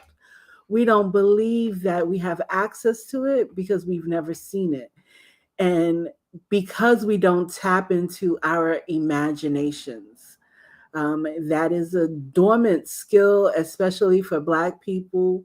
We don't create visions in our minds. We don't see ourselves being capable of doing a lot of things. And this story is yet one of a million stories to tell us that we could and we can and we will. So tap into it. The other thing, I find it brave of her to like, what? You're touching children? Off with your head. And again, that's another part of stories that we don't talk about. Like, what do we do when we find out someone has done this deplorable act? How do we stand up for children? How do we take accountability that, hey, I didn't protect you at this moment, but I'll protect you moving forward, or I'll protect others moving forward. Sometimes you can't do what you didn't know was wrong. You can't undo it, but you can do right moving forward. And again, that's part of our imagination, and that's part of rebuilding ourselves. It is a fascinating story, and another one that we could reimagine millions of ships having done this, and even just sinking the ships. Like, frick it. You don't want to take me back? I'll sink it. We'll just all die. You know what I mean? So we just have to have that fortitude that, one thing, I know I like talking about Haiti a lot, but one thing that Mami Bello has reinforced in my head is that the women who fought during the revolution, they would just have newborn babies, and they envisioned the freedom that they placed the babies into the cannon, right? Level of sacrifice. People today are just going to the abortion clinic and throwing it away, but they use babies as ammunition and fed it to the French, the Dutch, the Spaniards, the Italians, and the other 8 countries that those African people on that tiny island. That's what it takes. We can do it. Let's just do it. We just got to be strategic. And that's why I always say, you know, oftentimes we study the victors of history. We don't study the failures. And that should be studied more than the victors of history, because that allows you to see the roadmap as it is so that you can avoid the pitfalls over and over again. But again, and even Dr. Amos Wilson warned us about feel-good history. Brother Black, your thoughts on McGrew and those on the Amistad? Before I talk about her, I have a question. I believe there was a movie made about her, like not long ago. I believe I don't know if it's the same sister, but it was a young sister came over in Africa in a slave ship, and the movie was about her and her really, really rebellious sister. And what I remember of the trailer was when it was her time to go on the ship, the lady that I'm talking about said, "No, I'd rather die. Just kill me." And the girl told her, she said, "No, you can't die right now. I need you over there." Do y'all remember that trailer? It was a little girl. Yeah, I'm gonna look for it, and if I find it, let us know the name of that movie, Brother Black. That's what I get from that sister. I mean, everything about her meant she was royalty, regardless if she could have been working in the field. She was royalty. She was always gonna be something. It didn't matter where, and everyone recognized that. So it's great to know that throughout time, we've always been great and will continue to be great. So leave with that thought if you hated the details that led her to that point. I'm done. Agreed, brother. What stuck out to me is that reading about McGrew, and again, you can pick up the book, She Took Justice. It's filled with stories like that. But anyway, what stuck out to me was her disgust with her husband for touching on those girls in that school. Today, you have so many, and even then, who will stick around with a pedophile and a pervert just for the sake of having someone with you at the expense of children. That's problematic. I like what our brother Big Mars said. He said, "I'm raising 3 warriors, not gentlemen." Of course not. Be dangerous in these streets. Be dangerous out here. You know, when reading this story, also seeing how at the age of 10, she was taken and managed to survive all of that, then go on the road as a public speaker telling her story, but not only telling her story, going back home to Sierra Leone and, you know, reuniting with family and, you know, being honored there in a school named in her honor, which is something that she desperately wants to do. And then, you know, her being classmates with one of the first sisters to graduate from a white college. But, you know, we have to look more into these types of stories, because the more that you do, the closer you get to your own family and learning your own family story. And why certain things happen in my family. You know, you may say to yourself, well, you know, I got a family full of child molesters. I wonder where that comes from. You know, why does it only happen in my family?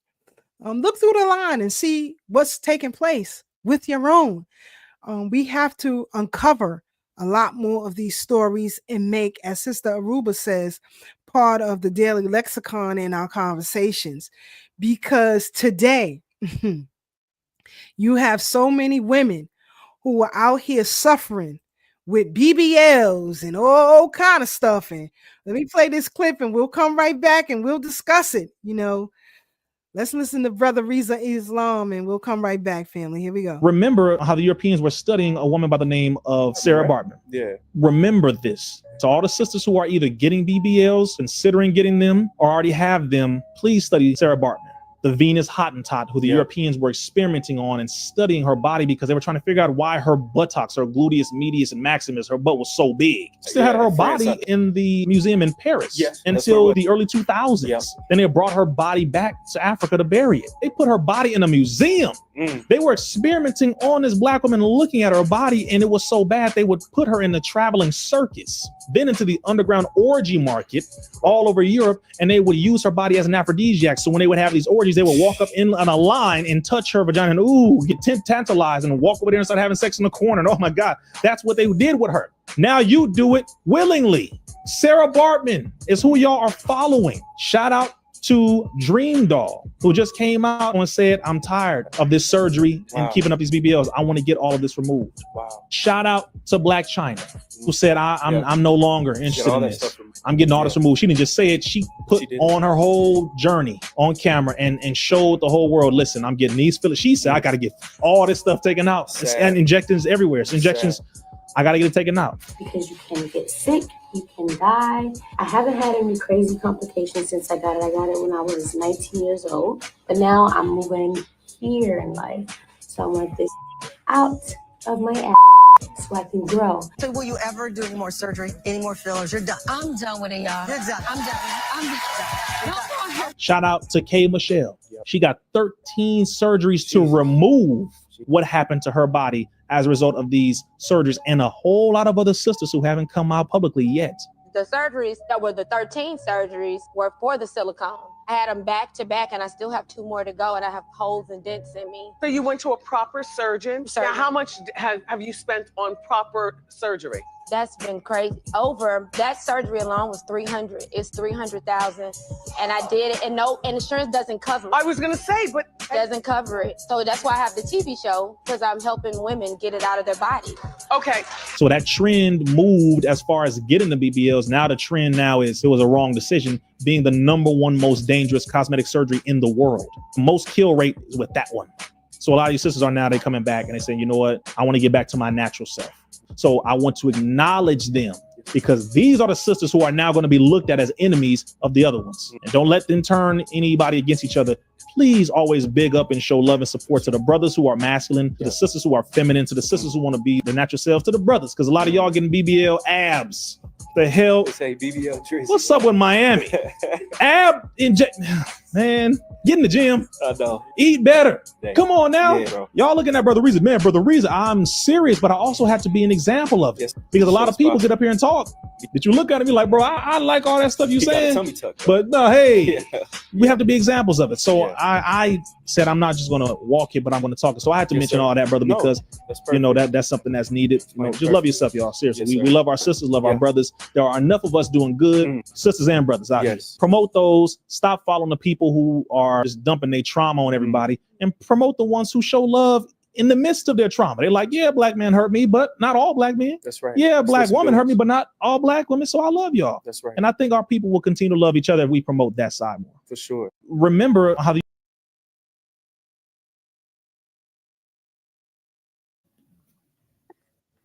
Sorry about that. I don't know why it's still playing, but we'll work to figure that out. I don't know why it's playing. I don't even have Instagram open. Yeah, Sister Keisha can't really hear you well. Hold on. I gotta stop it. There we go. Sorry about that, family. Sorry about that. But anyway, shout out to the brother Reza Islam, always bringing a 1-2, and I'm glad he mentioned the fact that a lot of men getting these surgeries. But think back to a badge of slavery When he started, he talking about Hottentot Venus, Sarah Bartman, put before the world as a freak, a sideshow for entertainment. When this hoe ass Kamala Harris came before you and she brought the City Girls and Megan Thee Stallion, what was she invigorating within you? You see what I'm saying? Badges of slavery. That hoe ass heifer should be sued along with the Democratic Party. But you won't put two and two together. That's why they keep so much distraction, as Brother Black said, before you, because they know you're not paying attention. They know you can't connect these dots. It's So just moving through. Go ahead, Brother Black. Did she account for that billion yet? Can't hear you. You muted. Not that I know of. Sorry, Exactly. I don't know. No. And that's who y'all wanted. That's your fearless leader. Mm-hmm. To have y'all all broke, and you're sitting there listening to Kenyans talking about $2. You'd see what $2 would have gotten you. Hey, you know what she is? She's the pimp. She hold out those people who said all that money in for her to waste it on nonsense. The sad thing is that it didn't go in her pocket. That's the other stupid part, right? Because from my understanding of politics is when you run a campaign, you're supposed to be able to walk away with a percentage of the funds that were donated towards your campaign. But they spent all the money and they're putting you in debt. So they didn't like you at all. So it sounds like she's going to be the next one to be pardoned. Quite possibly. But onto the Hottentot and the BBLs, I think of a lot of times like when they came into Akubalan, like like Dr. Ben likes to say it, right? Akubalan was a land of sweetness. We didn't wear garments or heavy garments. We weren't garment forward. Our body was exposed and our body wasn't abused by the men. This system of abuse that came into Africa, because then it's no longer a Kubalan once it's deprived of its sensibility and spirituality. Africa then becomes a playground for these wicked people and their wicked thoughts, and then we end up having to be covered up. But our glory is our glory, and can no one take it away from us. And if you're not born with that glory, that doesn't mean you're less than a person. But however, you're so attached to what the system tells you is this and is that. Sister Mama Sarah, what is her real name? Oh, I can't remember her name. Sarah Bartman. No. Her. Oh, yeah. I know what you mean. Her African name. No. Her African name. It escapes me right now, too. Yeah. I know what you're talking about. Go ahead. Because I don't want to call her that. But however, she was natural. She was full of herself. They filled her with disease. They abused her. And they left her to swallow. And then we could make jokes about, do you like being swallowed? But my sister was swallowed up and spitted out and hot charred and left on the ground. And no one, till this day, we as sisters don't pick her up and hug her and say, we're sorry that we don't understand your story. We have to give, like once we see these stories and we understand these stories and we internalize these stories, we envision, and this is again back to your imagination. Just imagine this woman walking around Paris being thrown around like nothing, and not because she wanted, because that's it. So again, like when people say, these musicians or these actresses, you know, they keep falling for the okie doke. But again, until you understand history, you can't connect the dots between a Sarah Bartman and Megan Thee Stallion or Cardi B. You can't connect the dots. This has always been the plan. You are entertainers by whatever means necessary. You are entertainers.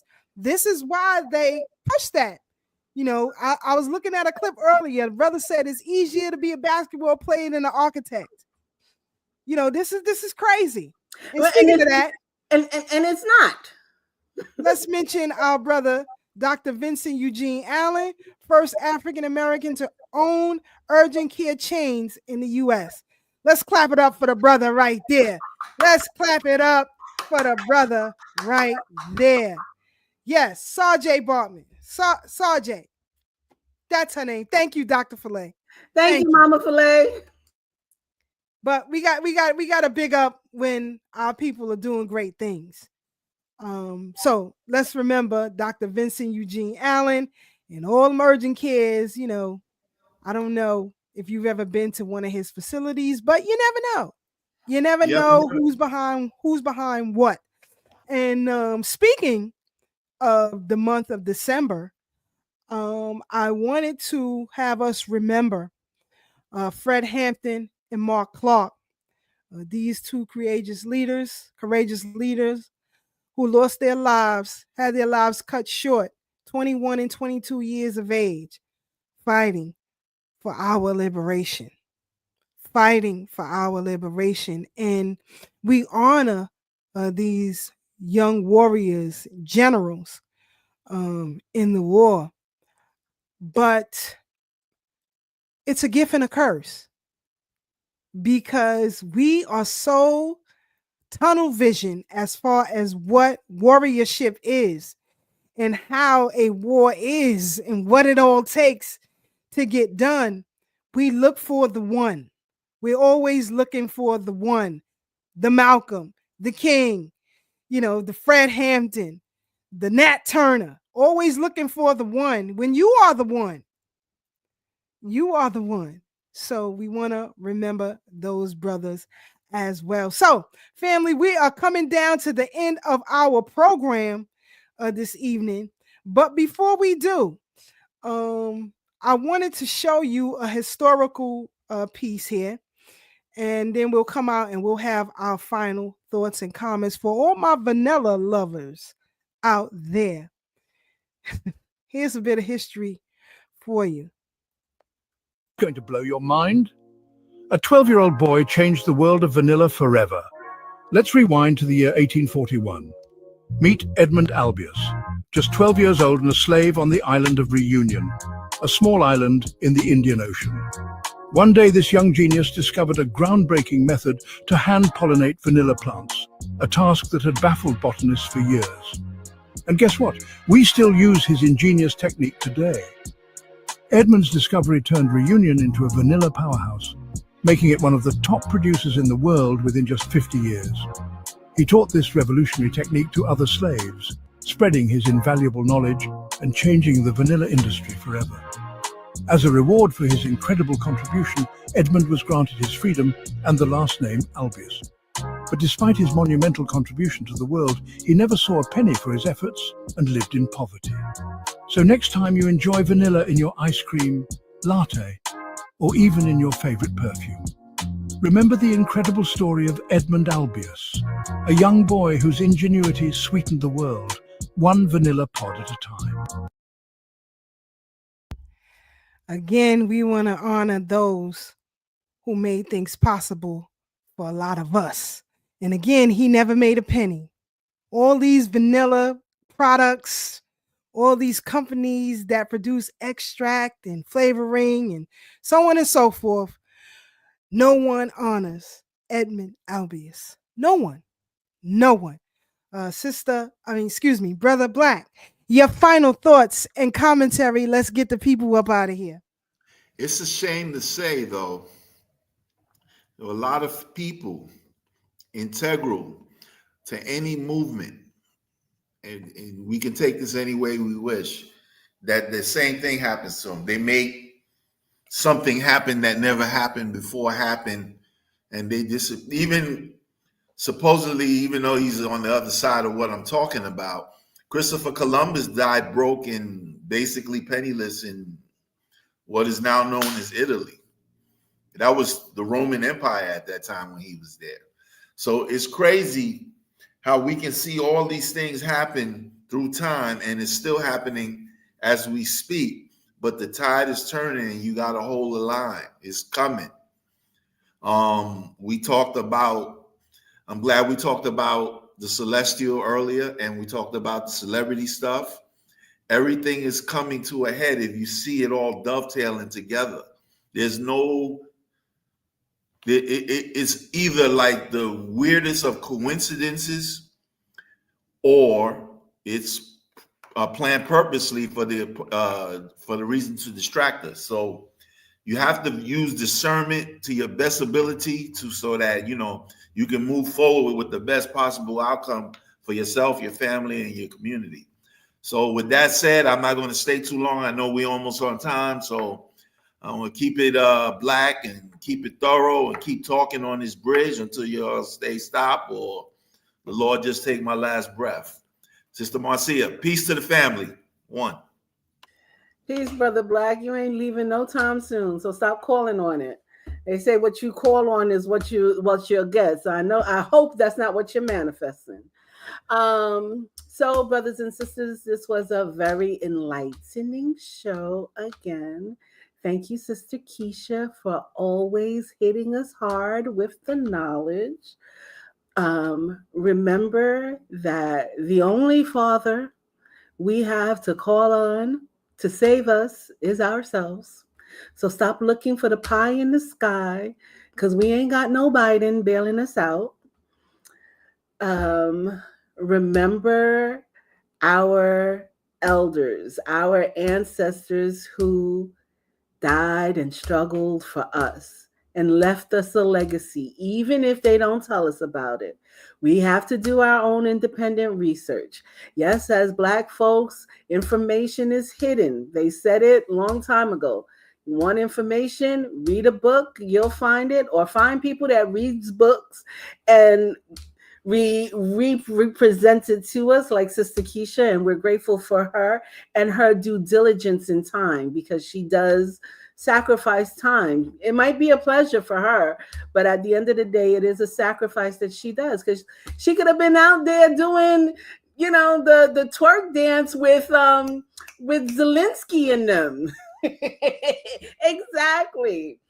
Brothers and sisters, also, she just posted a picture of Fred Hampton and Marcus. I forgot his last name, but Mark Clark. No, I didn't hear it, so I'm not going to do it again. But let me just say, you saw the birth year, 47. That's our parents. Note, our parents. So if we sit there and say, where's the revolution and why didn't the revolution continue? Check your mama, check your papa. Why? As we sit there and we talk about Kenya and the President Ruto's saying of, I'm going to bring jobs. Remember the 70s, after the civil rights, they said they were going to bring jobs to the urban community. And they brought jobs. Many people were now working in Manhattan. They took out all the factories. I'm going to talk about New York because I don't know other states, but they took out all the factories in New York and they bought all these jobs. People were working in Manhattan. In the 90s, there was this explosion here in Southeast Queens. What was his name? Damn, I forgot the reverend's name, pastor's name. But pastor in AMC Church on Merrick Avenue, he brought in the Social Security office to Southeast Queens and promised 50% of the workforce was going to be from Southeast Queens. He did that on one day. 2 days later, all the houses were 3 times more. So just think about what we're asking for when we're asking for things, because when they're giving us something, they can't raise something else up, because then they make it unequal yet again. So they do these unequal tasks to us. So we have to really study that as we make our demands, and people are looking for reparations. I want you all to get reparations because we all deserve it from whatever motherland you come from. But think about how capitalism structures this. I'll give you a little bit and I'll raise a lot more. So just think about that. Those are things to walk away with. And again, let's thank our ancestors. Let's give them a second of saying thank you for your sacrifice, for allowing me to be present, for allowing me to speak to you today. And those that are listening, I hope I've given you something to just think about. And I hope you enjoy my presence here. So with that said, I can't wait to be back next week. And so we can chop it up with Sister Keisha and Brother Black. And where's Brother Ted? How he Brother Tad is under the weather right now. feel So he's better. healing. He's healing. He'll be back Okay. next week. Okay. Yes, Floyd Flake. Thank you, brother.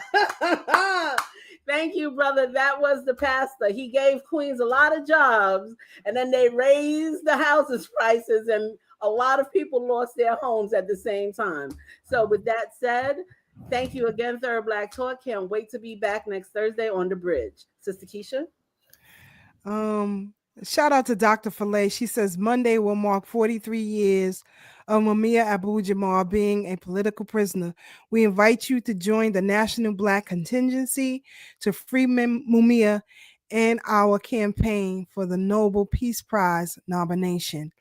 Also, she said that Mumia Abu-Jamal anniversary of almost being unalived will be commemorated on December 9th, 2024, where Mike Africa Jr., shout out to Mike Africa Jr., will host a press conference to announce and demand for criminal charges placed. Let me just say this, and I concur with my brother Black and my sister Marcia and brother Tad, even though he's not with us this evening. We have to keep on keeping on. We cannot stop.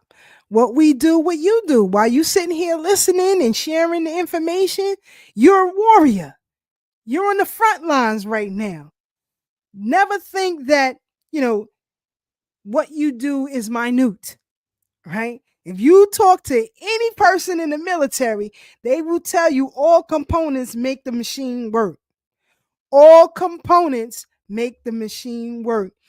Thank you to Brother Kadia, Sister Pat, Freedom Party in the building, for coming up with the answer. Floyd Fake Flake. How about that? That's what they called him too. They called him the Flake. He is a fake. You still a pimp. You a pimp, unalive, 2 prostitutes, and you belong behind bars. But they gave you a sweetheart deal so you could come out and snitch. And he's a Democrat, and y'all all voted for him. Y'all were all in bed with him. And then when he stuck you with higher mortgage rates, because he also told y'all all to refinance. So it's just it's a lot. It's a lot. And he's a cocksucker too. Yeah. And he didn't give y'all no jobs. I'm gonna tell you how to next week. Remind me. I'm gonna tell y'all how those jobs came to be. He's a pimp and a hustler. I don't like him. I don't like Herbert Daughtry. I don't like them. I don't care. And you can tell him I said it. I don't like them. I'm gonna send them the video. I'm gonna send them the video. A fraud is a fraud and a flake is a fake. Period. I tell your mama you ain't nothing. So anyway, good night, y'all. Y'all have a good rest of the week. Get ready. We going to the museum next week, Thursday. We'll announce the date, the time, meetup place. See some things. We're going not just to see things in a library or a museum. We are an intelligence agency when we go into these places. We are looking for different things. We're seeing various things. I want you to pay attention to the conversations that are had as you move around the place. Okay? I want you to pay attention to the uniforms that are worn. I want you to pay attention to who works there, who approaches you and who doesn't. We are on an investigative mission. All right? So, good night, y'all. I'll see y'all black again on the Brooklyn Bridge next week. We out. Let's get out. Let's get out.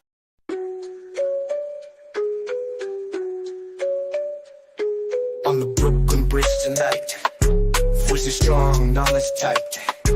Thorough black talk in the air, changing minds, changing flair. From brother Tad to sister K, warriors got things to say. Sister Marcy brings the heat, brother Blacksmith keeps the beat. Revolutionary waves, they fly underneath the open sky. Every word's a call to fight. Tune in, feel the ancestral light. Thursday nights the world will see Black Power media on the spree. Facebook, YouTube all aligned, breaking free from every bind. Social talk and politics, every voice breaks through the matrix. Commentary raw and true, for the many, not the few. Revolutionary waves, they fly underneath the open sky. Every word's a call to fight. Tune in, feel the ancestral light.